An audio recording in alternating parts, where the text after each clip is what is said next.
मित्रों, अक्सर कहा जाता है कि महिलाएं हनुमान जी की पूजा नहीं कर सकती, वे हनुमान जी की पूजा में नहीं बैठ सकती और उनकी मूर्ति को भूलकर भी नहीं छू सकती।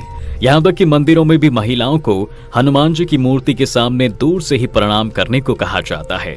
महिलाओं को हनुमान जी की पूजा में सिंदूर चढ़ाने से मना किया जाता है और न ही उनके पैर छूने के लिए कहा जाता है।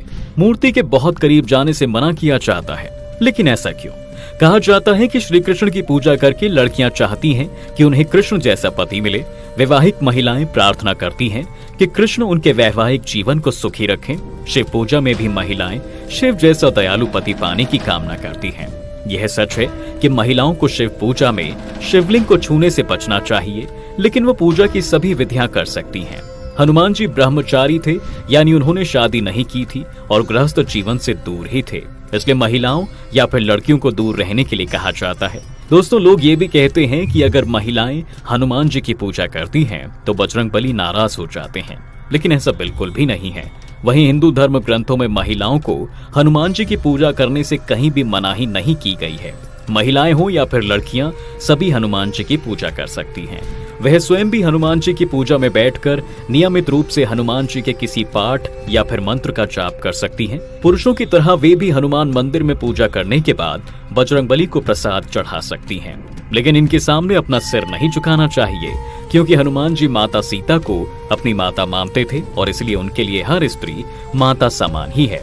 ऐसा कहा जाता है कि भगवान हनुमान स्वयं महिलाओं के सामने झुक सकते हैं, लेकिन उन्हें किसी भी महिला का अपने सामने झुकना स्वीकार नहीं है। इसलिए महिलाओं को कभी भी हनुमान जी के सामने सिर नहीं झुकाना चाहिए। शास्त्रों में कहा गया है कि महिलाओं को हनुमान जी की उपासना नहीं करनी चाहिए। यदि किसी महिला ने 9 हनुमान जी के व्रत रखने का अनुष्ठान किया है और उसे बीच में ही मासिक धर्म आ जाता है तो यह अनुष्ठान टूट जाता है। इसलिए महिलाओं को हनुमान जी का व्रत नहीं करना चाहिए।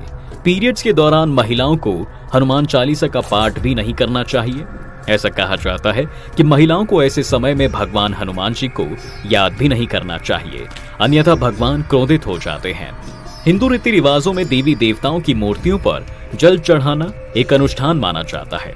भगवान की पूजा की शुरुआत जल चढ़ाने से ही होती है।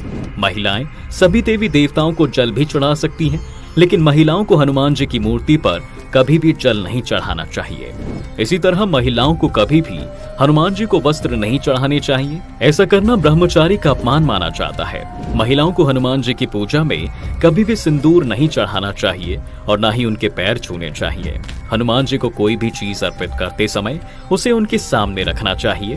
धर्म के जानकार बताते हैं दोस्तों कि शास्त्रों में हनुमान जी को भगवान नहीं माना गया है, लेकिन हिंदू धर्म ग्रंथों में हनुमान जी को शिव जी के 11वें रुद्र अवतारों में से एक माना गया है।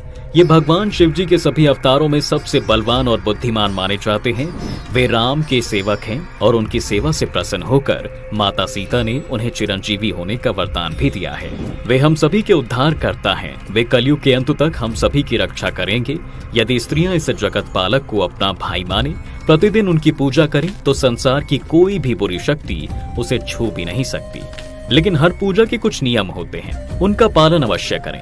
हनुमान जी अखंड ब्रह्मचारी व महायोगी हैं, इसलिए सबसे जरूरी है कि उनकी किसी भी तरह की उपासना में वस्त्र से लेकर विचारों तक पावनता, ब्रह्मचार्य व इंद्रिय संयम को अपनाएं। हनुमान जी ब्रह्मचारी हैं, लेकिन शास्त्रों में हनुमान जी के विवाह का वर्णन भी मिलता है। लेकिन यह विवाह हनुमान जी ने वैवाहिक सुख पाने या गृहस्थ जीवन जीने की इच्छा से नहीं किया था, बल्कि उन 4 प्रमुख विद्याओं की प्राप्ति के लिए किया गया था, जिसका ज्ञान केवल एक विवाहित व्यक्ति को ही हो सकता था। पौराणिक कथा के अनुसार हनुमान जी ने सूर्य देव को अपना गुरु बनाया था। सूर्य ने 9 प्रमुख विद्याओं से 5 विद्याएं अपने शिष्य हनुमान जी को सिखाई थी, लेकिन जैसे ही बचे हुए 4 विद्याओं को सिखाने की बारी आई, तब सूर्य देव ने हनुमान जी से विवाह करने को कहा, क्योंकि इन विद्याओं का ज्ञान केवल विवाहित व्यक्ति को ही दिया जा सकता था। अपने गुरु की आज्ञा से हनुमान जी ने विवाह करने का निश्चय किया, लेकिन अब सवाल यह था कि हनुमान जी से विवाह के लिए कन्या का चयन कैसे किया जाए। जब यह समस्या सामने आई तो सूर्य देव ने अपनी परम तेजस्वी पुत्र सुवर्चला का विवाह हनुमान जी से करा दिया और इस प्रकार हनुमान जी और सुवर्चला का विवाह हो गया। सुवर्चला परम तपस्वी थी और इस कारण से विवाह के तुरंत बाद ही सुवर्चला तपस्या में लीन हो गई। उधर हनुमान जी अपनी शेष 4 विद्याओं का ज्ञान प्राप्त करने में लग गए। इस प्रकार विवाह के बाद भी हनुमान जी का ब्रह्मचार्य व्रत नहीं टूटा और विवाह के बाद भी बना रहा। हनुमान जी हर स्त्री को माँ के समान मानते हैं और यही कारण है कि वे किसी भी महिला को अपने सामने झुकते हुए नहीं देख सकते, बल्कि वह खुद नारी शक्ति के सामने झुकते हैं।